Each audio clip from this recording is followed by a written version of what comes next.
is the most insane little girl, not even 10 years old and already holding the rank of second lieutenant. Her power was overwhelming. Under the enemy's tight defense, she rushed straight at their commander without any protection. With her bayonet she cut off his head in one strike. For the sake of victory she was willing to sacrifice herself and perish with the enemy. Luckily her body was tough enough. She survived the explosion. Her reckless actions were recognized by the army. They awarded her a Silver Wings medal. Soon her bravery caught the attention of a professor researching flight. The professor requested the army to transfer Tanya to the rear. The army agreed considering she was not even 10 years old. This was exactly what Tanya wanted. She had no interest in killing. She only wished to spend the rest of her life in the rear. But she quickly abandoned that thought, because so-called logistics meant test flying a new jewel at 10,000 meters high. This was the professor's invention, a new type of jewel. It could convert mana into flight power, flying faster and higher than ordinary flight jewels. But it had a fatal flaw. It was unstable and prone to explosion. And Tanya became the test subject. Tanya flatly refused. The professor then persuaded her from day to night. At last Tanya grew impatient. Better to go to the front lines than die here. So she wrote a transfer request. As expected, her outstanding ability was acknowledged. Permission was granted for her to head to the front. She would depart in 2 days. Satisfied with the answer, Tanya lay down to sleep. At that moment the creator awakened her. Tanya's eyes snapped open. Everything froze around her just like when she first reincarnated. The creator came only to demand that Tanya become a believer of God. But even after all this time, she still refused to believe and even tried to resist. As the avatar of the creator shattered, Tanya woke up from the dream. It was already morning. This day marked the last cooperation between the professor and Tanya. This time the professor used a force tens of thousands of times stronger than before. One slip and the entire base would be reduced to ash.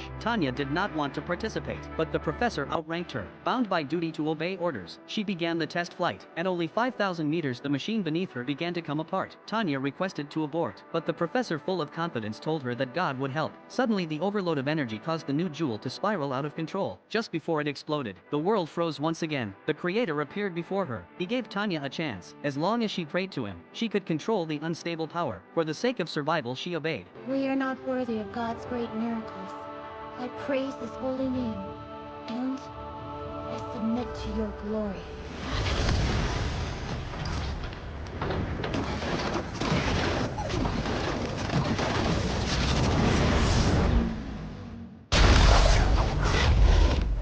The unstable energy was instantly stabilized. She shot straight up to 10,000 meters, far stronger than ordinary flight devices. But this power was limited to Tanya alone. Only she had received the blessing of God. So long as she prayed each time, she could obtain overwhelming strength. A single ordinary bullet fired by her carried the force of artillery, and with her incredible speed, she could cut down enemy leaders with ease. If enemies were too many, she would simply fly to 10,000 meters where none could reach her, and with her massive mana reserve, she could unleash attacks on par with atomic bombs.